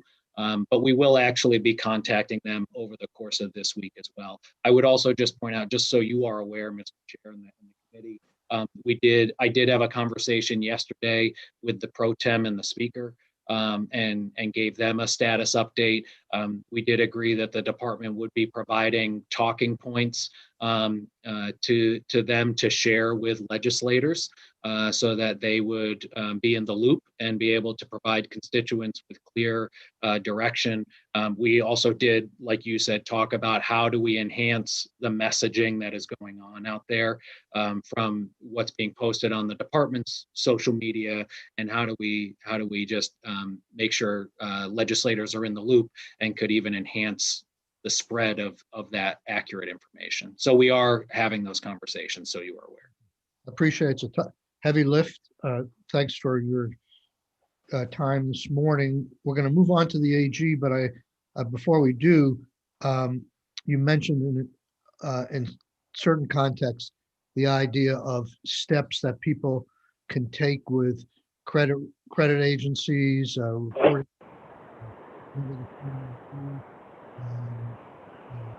Oh, Senator, I think we lost your microphone. Can you hear me Michael, now? yeah, we can hear you. It just, Becca came on briefly. We just got interrupted. You made reference to steps people might be taking with third-party agencies, and I assume those come with some fees or costs. Is it the department's position to reimburse people who use those services?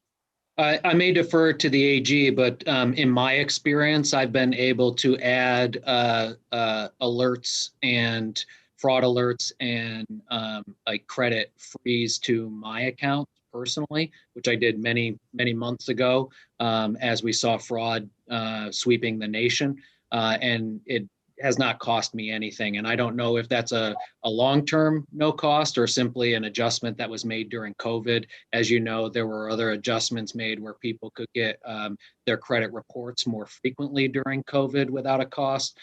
So again, I may turn to the AG to talk about that. I think at this point, our, the area where we're focused on in terms of covering the cost would actually be true credit protection and monitoring service through a third-party vendor. But I do think the things we recommended yesterday were all at no cost to the consumer. The latter thing you were referring to, you're saying that you are willing to, hear me? We can. You're saying the administration's position is those other third-party services you are willing to pay for? We are. I think what my caveat there would be, the department is working to find a vendor that it can enter into an agreement with. So what I don't want people to do, because we don't have a mechanism for reimbursing individuals right now. So I don't want people to go out and sign up and then ask the department to then cover the cost, because we don't have a way to reimburse right now. What we have traditionally done in the past, and what is best practice of what I've heard other states do, is that we enter into an agreement with a third-party vendor. We then, whether it's the vendor gives us a code to use, and we give that code to the consumer. So when they enroll, they can use a code that then makes it free to them to enroll. So again, I don't want people going out individually. We are also trying to control how they enroll, but also the cost associated with that. Although the cost is not the primary factor here, but certainly we want to be able to control the cost of this. Right. I was just going to say, we are also talking with risk management to see whether or not any of these costs would be covered under, our self-insured plan. Are you? Mr. Chair, Yes. can you hear me? Yes, we can, Becca. Here. Okay, just a quick request of the commissioner, going back to what the chair said. If your shop could get to the speaker's office and my office sometime this morning, a copy of the email that went out to Vermonters yesterday, that would be a big help, so that I can direct people to that when I speak to senators on the floor at 1. Absolutely. We'll send Thank you. Yeah, we'll send it right now.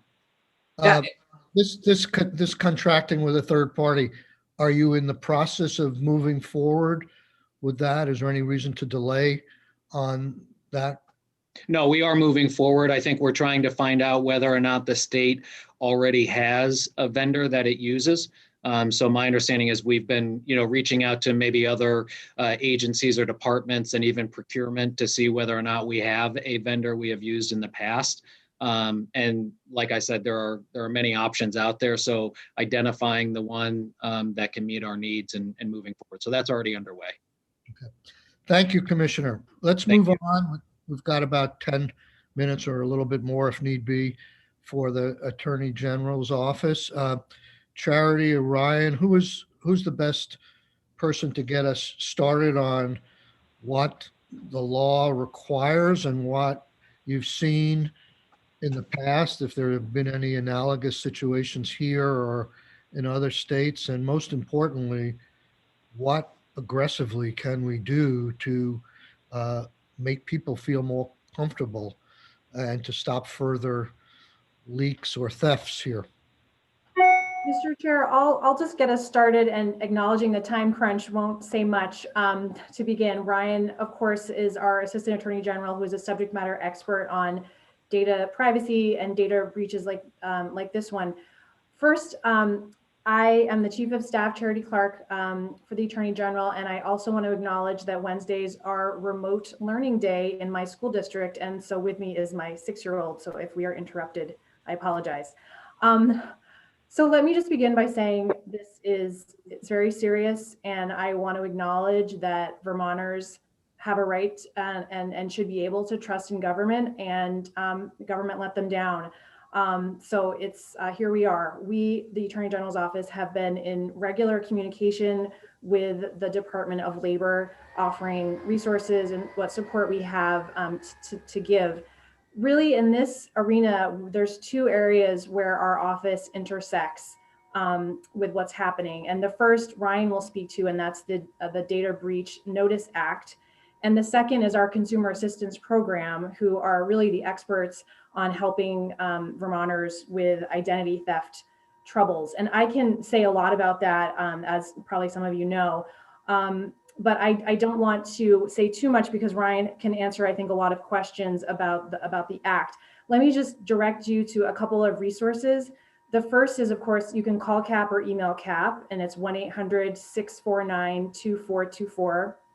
You can also just email them. It's ago.cap@vermont.gov. They have incredible amounts of information, which I won't go into here since we're tight on time, but also wanted to direct you to, we have a blog, a CAP blog, and anytime you have a question about a consumer issue, you can just search on the blog and guarantee you there will be some sort of a resource available. It's on our website. If you just go to like the news media section on our homepage, you can click on that and you'll see there's press releases and there's CAP communications, or CAP Connections is the name of the blog. So I wanted to just offer that if you have constituents who have concerns, there's lots of resources there.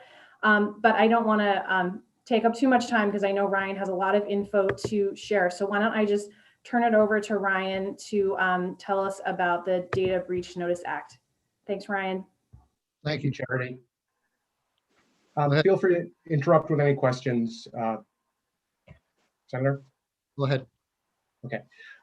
So we deal with a lot of data breaches. My name is Ryan Krieger. I'm an Assistant Attorney General in the Consumer Protection Division.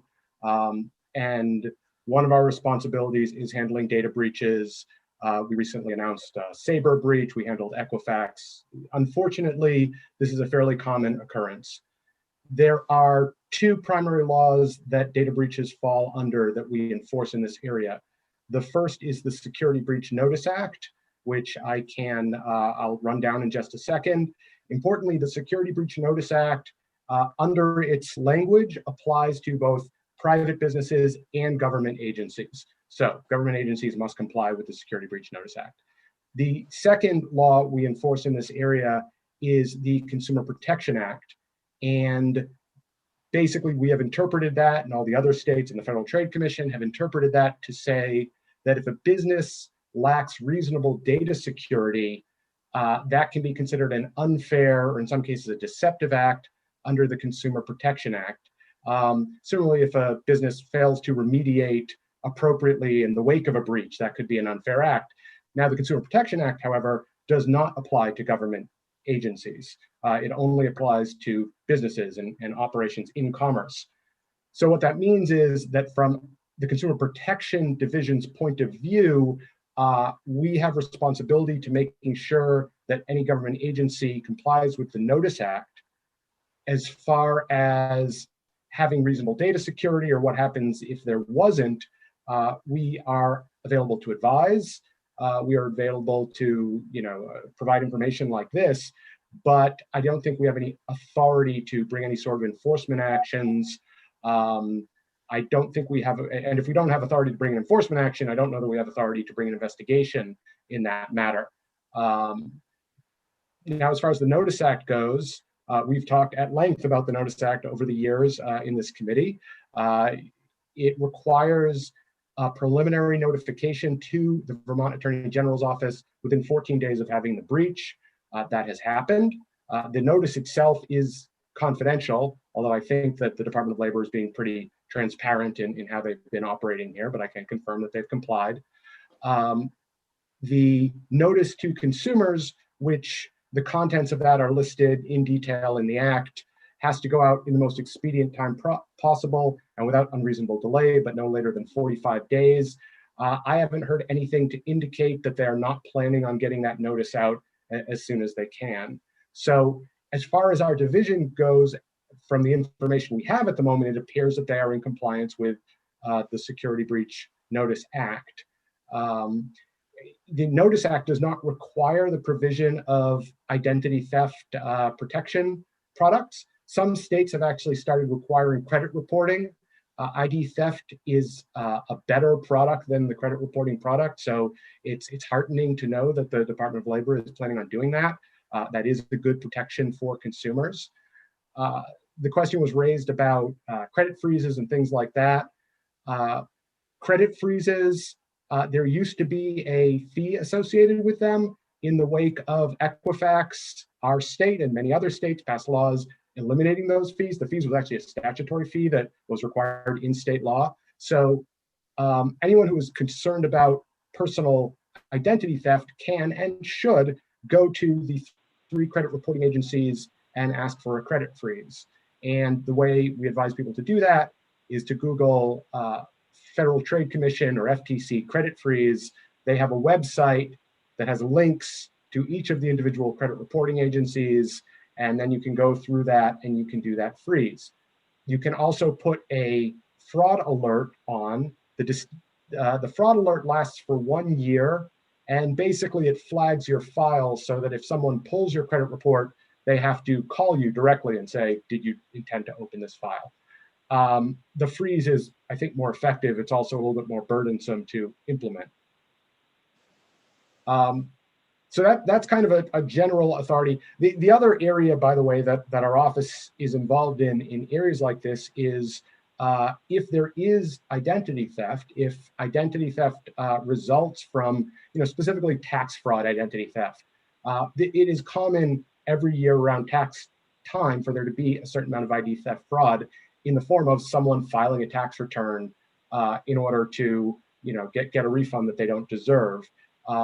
And Senator Ram asked about the filing fast. What is that? And the notion is that if someone has stolen your identity and an ID thief is going to file in your wake, then you want to get your filing in first.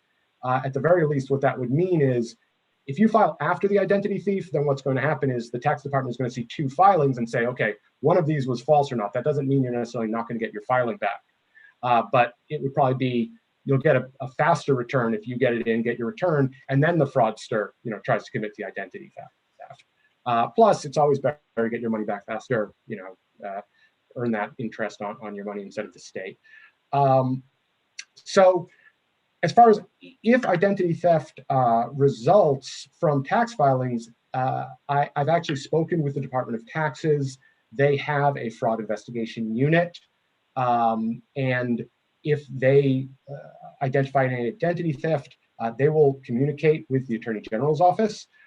We will be the point of contact for people, having identity theft resulting from that. Should it happen, and in any given year it may happen, not just because of this. And then we will work with the state's attorneys, and we will, determine the best course of action as far as, if there is a verified example, bringing enforcement actions or prosecutions or things like that. So that would be the other area that we would be involved in. I think that's kind of the general overview, but I'm happy to take questions. Thank you, Ryan. Always a pleasure to have you here. You've given us a lot of legal requirements. Put yourself in the shoes of one of these UI recipients now who's read about this snafu and is concerned about identity theft. What's your advice for them? Well, my advice for them would be the same advice that we were giving out after the Equifax breach, which I think affected half of Vermonters. It's a really unfortunate thing, but I think all Vermonters should assume that their social security number has been acquired by someone in some context. Data breaches have become so ubiquitous in this area. So what can you do?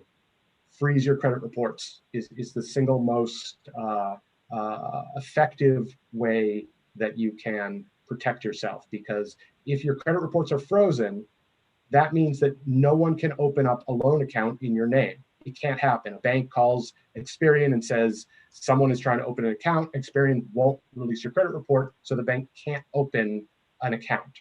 So, and pretty much when you think about identity theft, you're talking about people taking out loans in your name or opening credit cards in your name. None of that can happen. We actually had some legislation where we talked about the possibility of making it easier for people to do that.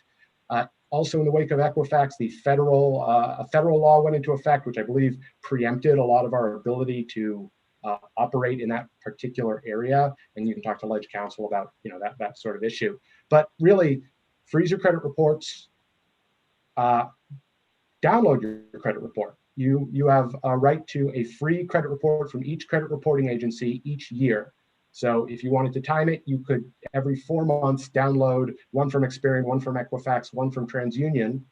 And the reason you download your credit report is because it shows you, first off, well, it shows you all the accounts open in your name. If you see an account that you don't recognize, that's a red flag, right? You should call that bank, or that lender and say, I did not open this report.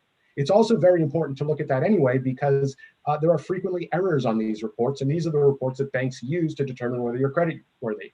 So you look at the report, and if it says you haven't been paying your bills on time, but you know that you have been paying your bills on time, that's when you fix it. If it says that you lived in a place or your name is wrong, I've looked at my credit reports and it has an alias for me that I've never used. So, they get things wrong. So you want to download your reports. If you don't plan, even if you do plan on taking out a loan sometime soon, freeze your credit report. And then what happens is if you decide you want to take out a loan down the road, let's say you want to buy a car, you need a car loan. You say to the car dealership, which credit reporting agency do you use? They say TransUnion. So then you go to TransUnion and put a thaw on your credit freeze. You basically go in and say, for the next week, let people pull my credit report and then put the freeze back in effect. And then, you can do that. It's one of the most effective things you can do. You want to be looking at your credit card statements, make sure that there's no fraud on your credit card statements. Although, I think as far as a social security number breach, that's not as big a concern for you to worry about. There is personal ID theft insurance that you can buy. You can get a rider on your personal insurance. We don't recommend any particular insurance one way or the other on that. It's a little fraught to try to do that. But these are steps that everyone should be taking regardless, because ID theft has just become so ubiquitous and so widespread, and it is a really unfortunate thing. There are certainly things I think on that question we as the state might be able to help out more with, but that is a separate conversation for another time. So that's the advice that I would give. So drilling down a little bit on that, it sounds easy to say to someone, freeze your credit report, but a significant number of people are not going to have any idea what you're talking about or how to do that. What do you do for those people? Well, I think we may have a link on the CAP site that we can direct them to in order to do that. So we can direct them to the instructions that are on the CAP website. Brian, can I jump in and also just say, folks at CAP walk through this with people who call. Like, they would be more than happy to say, like, okay, let's call this up together. You hit this button. All right, we do that all the time to just hold the hand of the Vermonter who might need that extra assistance. They're great at that kind of thing. So definitely I would encourage folks who have troubles to call CAP. Yeah, I think I would also just add that if you get a letter on government letterhead from in a government envelope, you should probably trust that letter.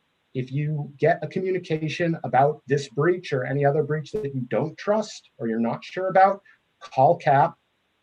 We get calls about that frequently to ask. We require businesses to send their notices to us. We post them on our website so that people can confirm them. And I say all this because in the wake of something like this, there may be fraud. Fraudsters might see this as an opportunity to contact people and say, give us your social security number so that we can fix this sort of thing. Don't give out your social security number to anybody who calls you out of the blue or sends you an email with a link that says, click here to give us your information to sign up for ID theft insurance or things like that. So be on heightened awareness for potential fraud coming out of something like this. Have you seen anything? We heard the commissioner say that he's in contact with third parties to provide financial protection services. Have you seen anything in Vermont or other states where there's been a breach by state government, where they've gone to various degrees to help out, even though they're not covered by the Consumer Fraud Act? I don't know the specifics of how specific other states have handled this. I know that it's becoming fairly common in the business community to offer these sorts of additional services. And there are businesses that offer kind of like a bulk license for people to sign up for them, partly because they get offered, a lot of people don't actually use them. So, you know, it might seem like you're offering this very expensive service, but a lot of people don't just, you know, choose not to opt into it, which, you know, keeps the cost lower. So I suspect it's fairly common for this sort of thing to happen. So would you recommend at this point, let's assume we have entered into a contract with a third party that will provide this service to 44,000 people at a probably not an insignificant cost to the state budget, but would you recommend an opt-out provision, or, you know, we're going to see far less if people have to sign up? Is there any reason why we shouldn't extend it to all the people that have been impacted, and if they choose for whatever reason they don't want it, to have to opt out? You know, I honestly don't know if there are ones that operate by an auto enroll that you get it, you know, unless you say otherwise. I've always been under the impression that it's the sort of thing where you get a sign-in code and you have to take a step to select it. I think that's something that, you know, if there is an opt-out possibility and it's cost effective, then I see that as potentially, you know, beneficial. Okay. So what else?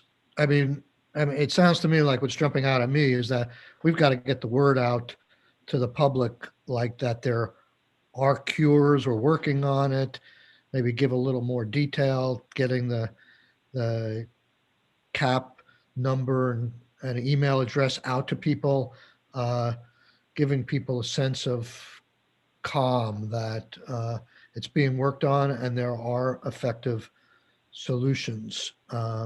You deal with Charity, you deal with consumers all the time. Would you agree that we need to do that as soon as possible? Yeah, and actually during the course of this testimony, I think 2 members of the press have emailed me asking for comment. So I think that the press is certainly interested, and I really appreciated at the governor's press conference yesterday. I think that was helpful. I actually did know that a letter went out to folks who might be affected because a friend got one and told me about it. So I think that this, you know, slowly the word is getting out, and I agree it's very important.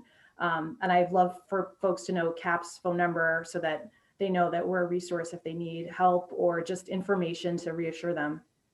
Okay. And quickly, I was just going to say, I just was looking at the CAP website and it hasn't yet been updated with this press release in the links below. So it might be helpful to do that right away so people know that this is the place to look for this information. And the other message I suppose would be helpful to send to people is, if you happen to be the recipient of one of these missent letters, do the right thing, put it in the self-addressed envelope, send it back to the Department of Labor. By getting those back, the Department of Labor will be able to confirm, you know, that the numbers that people received is lower and lower and lower. Even if someone's not going to use it, you know, sending it back would be helpful so that we know that it was made safe. If they don't want to be bothered to send it back, at the very least, don't just throw it in the garbage. This is information with sensitive information. If you have a shredder, shred it. If you don't have a shredder, throw it in your wood stove. You know, those are 2 very effective ways of destroying documents. But this is a sensitive document, even if it's not your document. You know, we're all in this together. These are your neighbors' information. So, you know, just you know, please do the right thing and get those.